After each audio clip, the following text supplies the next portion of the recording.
1953, Miles Davis walks into a record store in New York. He's not looking for anything in particular, just killing time between gigs, thumbing through bins, when something stops him cold. His own face, staring back at him. The album is called Young Man with a Horn. His name, right there on the cover. Big, bold, unmistakable. He picks it up. His hands know the weight of a record, the feel of the cardboard sleeve. He turns it over slowly, reads the track listing, and his stomach drops. Half of these recordings? He doesn't recognize them. Not the session dates, not the lineup, not the context. This isn't a lost session. This isn't something he forgot to mention to his manager. This is something he never agreed to at all. Someone took his music. Someone rearranged it. Someone packaged it. Someone put his name on it. And someone released it without asking. By 1953, Miles Davis was 27 years old and fighting for his career. He'd played with Charlie Parker. He'd recorded Birth of the Cool. But he was also battling heroin, losing gigs, watching younger players take the spotlight he thought was his. He was one bad decision away from being forgotten. And now Capitol Records had made that decision for him. The question isn't just how this happened. The question is, how do you recover when someone else gets to decide who you are? 3 years earlier, 1950, Hollywood. Warner Brothers was making a movie about jazz, or at least Hollywood's version of jazz. Young Man with a Horn. Kirk Douglas playing a tortured trumpet genius. Doris Day as the woman who couldn't save him. The story was based loosely on Bix Beiderbecke, the white cornetist who died young and became a symbol.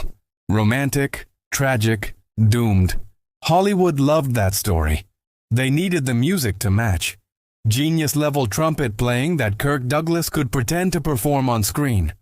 So they hired Harry James, big band leader, technical virtuoso, Hollywood favorite. James recorded the actual soundtrack. Clean, orchestral, commercially perfect. But Capitol Records saw something else. They had Miles Davis under contract. The Birth of the Cool sessions were recorded but struggling to find an audience. Miles was talented but unknown outside jazz circles. Here was the opportunity. Tie Miles to a major Hollywood film. Instant exposure, instant legitimacy. There was just one problem. The film's music and Miles's music existed in completely different worlds. Harry James played swing with full orchestration. Miles Davis played bebop and cool jazz with skeletal arrangements, space, silence, restraint. Capitol didn't care about the difference. They had Miles under contract. They had the movie tie-in. They had a deadline. All they needed to do was create an album that looked like it belonged to both. February 1950, Miles went into the studio with a nonet. 9 pieces. Carefully arranged. Part of the Birth of the Cool sessions. The project that would later be called Revolutionary, though nobody knew it yet. He recorded several tracks. Darn That Dream, among them. Delicate, controlled, almost fragile. This wasn't soundtrack music. This wasn't written for Kirk Douglas to mime along to. This was Miles working through ideas about texture, tone, and space. Capitol listened. And then Capitol shelved it. Not commercial enough. Not tied closely enough to the film. Not what they could sell to a mass audience in 1950, but they didn't let it go. Instead, they started pulling recordings, sessions Miles had done earlier, material that predated the film entirely, performances that had nothing to do with Young Man with a Horn. They started building a track list, mixing sessions, adding performances by other musicians, stitching together an album from pieces that were never meant to fit. And they kept Miles Davis's name front and center. Not because his music shaped the film, because his name could sell records. The film premiered in 1950. The album didn't. Capitol held onto the material, waiting for the right moment, the right market conditions. Miles kept recording, kept gigging, kept surviving. And in 1953, 3 full years after the film had come and gone, Capitol finally released it. Miles wasn't asked, wasn't consulted, wasn't warned. He found out the same way everyone else did, in a record store, holding a product he didn't recognize. Let's be precise about what Young Man with a Horn actually was. It wasn't an album. It was a compilation. A corporate strategy disguised as a Miles Davis release. The tracks came from Birth of the Cool Sessions, 1949-1950. Other Miles Davis recordings. Capitol-owned performances spanning different lineups, different contexts, different years. There was no vision holding it together. No artistic statement, no story. Just Capitol Records deciding what Miles Davis should sound like to a Hollywood audience. And here's what makes it cruel. By 1953, Miles was fighting to define himself. He was battling addiction, in and out of work, losing club dates, watching his reputation slip. He was trying to prove he was a band leader, not a sideman. An innovator, not a session player. The jazz world was changing fast around him. Hard bop was rising. Cool jazz, the sound he helped create, was being dismissed as too intellectual, too white, too safe. Miles was caught between identities, trying to figure out which version of himself could survive. And then Capitol released an album that answered the question for him. Miles Davis, the Hollywood Sideman. The album cover leaned into the film's imagery. Romantic, cinematic, tragic. It made him look like a supporting character in someone else's drama. But here's the twist that makes it worse. Some of the music was extraordinary. Darn That Dream is a masterclass in restraint. Every note carefully placed. Miles's tone is vulnerable but controlled. The sound of someone thinking through each phrase, refusing to waste a single breath. It deserved better than this. It deserved context. It deserved to be heard as part of the Birth of the Cool legacy. Instead, it was buried under a movie tie-in that nobody remembered and a marketing campaign that erased what made it special. Miles couldn't even argue. The music was brilliant. The album was a betrayal. Both things were true. Miles had no leverage. Capitol owned the recordings. They owned the master tapes. They could release them whenever, however, under whatever title they wanted. Miles had creative input during the sessions, but once the music was recorded, it stopped being his. This wasn't unusual in 1953. Record labels controlled everything. Artists were labor. Labels were ownership. For black musicians especially, the system was punishing. Miles wasn't the first to see his work repackaged without consent. He wouldn't be the last. But the timing made it devastating. In 1953, Miles was trying to rebuild, trying to prove he was more than a name on someone else's project, and Capitol released an album that did exactly that, reduced him to a name on a product he barely participated in. There was no press release Miles could issue, no statement he could make, no interview where he could explain that this wasn't really his album, because legally it was. His name, his recordings, his problem. The damage wasn't immediate, it was slow, corrosive. It confused listeners who thought they were hearing the real Miles Davis. It confused critics trying to track his artistic development. And it confused Miles's sense of his own story. Where did this album fit? What did it say about him? The answer: nothing he wanted it to say. But that didn't matter. It was out there now. Part of the record. Permanent. The album landed quietly. By 1953, Young Man with a Horn, the film was old news. Kirk Douglas had moved on to other roles. Doris Day was a star. The jazz soundtrack moment had passed. Capitol's marketing push was minimal.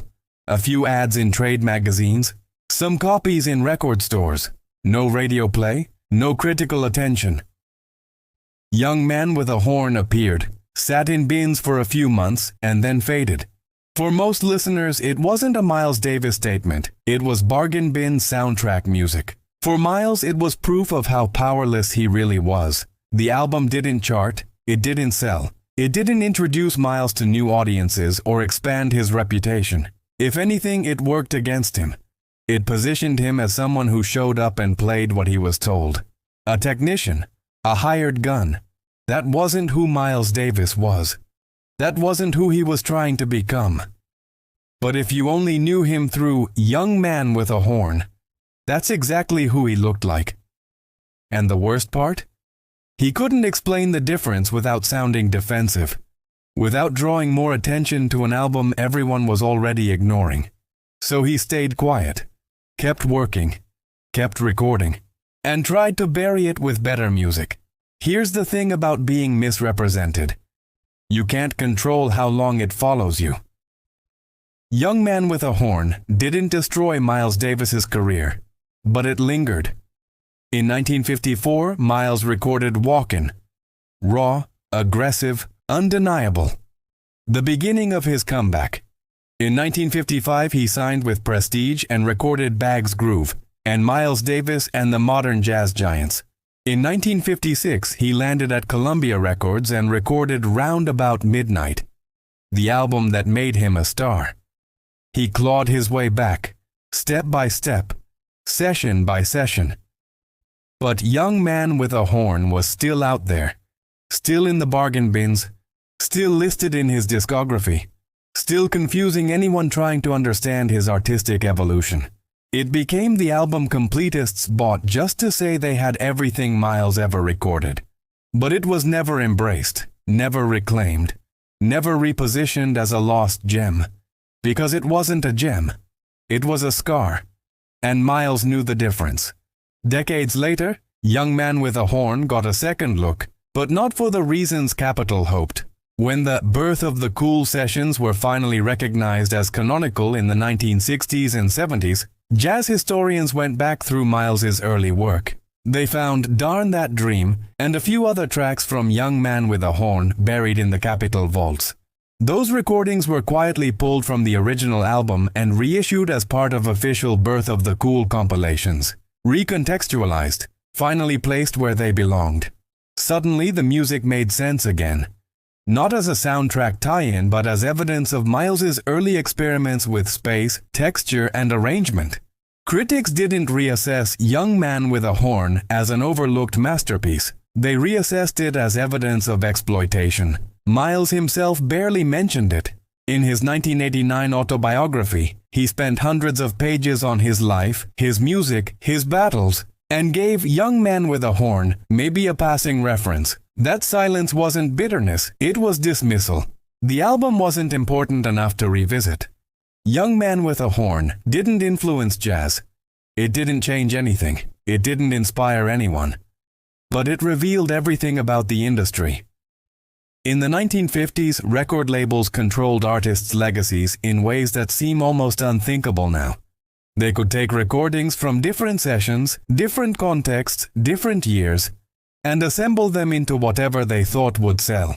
Artists had no say, no approval rights, no ability to protect their work from being repackaged into something unrecognizable. Miles Davis eventually gained that power. By the 1960s, he was making demands: who he recorded with, how albums were sequenced, what the cover art looked like. He became one of the first jazz musicians to control his own narrative. But in 1953, he couldn't. Young Man with a Horn is a record of that powerlessness. It's also a reminder that jazz history isn't just shaped by artistic innovation. It's shaped by corporate decisions, marketing strategies, contractual fine print. The albums we remember aren't always the most important ones. They're the ones that got promoted, distributed, preserved, and the ones we forget. Sometimes they were designed to be forgotten from the start. So what is Young Man with a Horn? It's not a Miles Davis album. Not really. It's a Capitol Records product with his name attached. A piece of intellectual property exploited for a market that had already moved on. But it's also a document of something larger. How artists become brands, how control slips away, and how the music industry has always prioritized profit over integrity. Miles Davis didn't make Young Man with a Horn. Capitol Records made it. They assembled it, marketed it, and released it without his input. For a few months in 1953, it existed as part of his public identity. whether he wanted it to or not. Today, the album is mostly gone, not streaming on major platforms, not cited in retrospectives, not part of the essential Miles Davis story. But it's still there, tucked away in discographies, occasionally surfacing in used record stores, waiting for someone to pick it up and wonder, what was Miles Davis thinking when he made this? The answer is the simplest and saddest one. He wasn't thinking anything, because he wasn't there. Someone else made the decisions. Someone else told the story. And Miles Davis just had to live with having his name on it.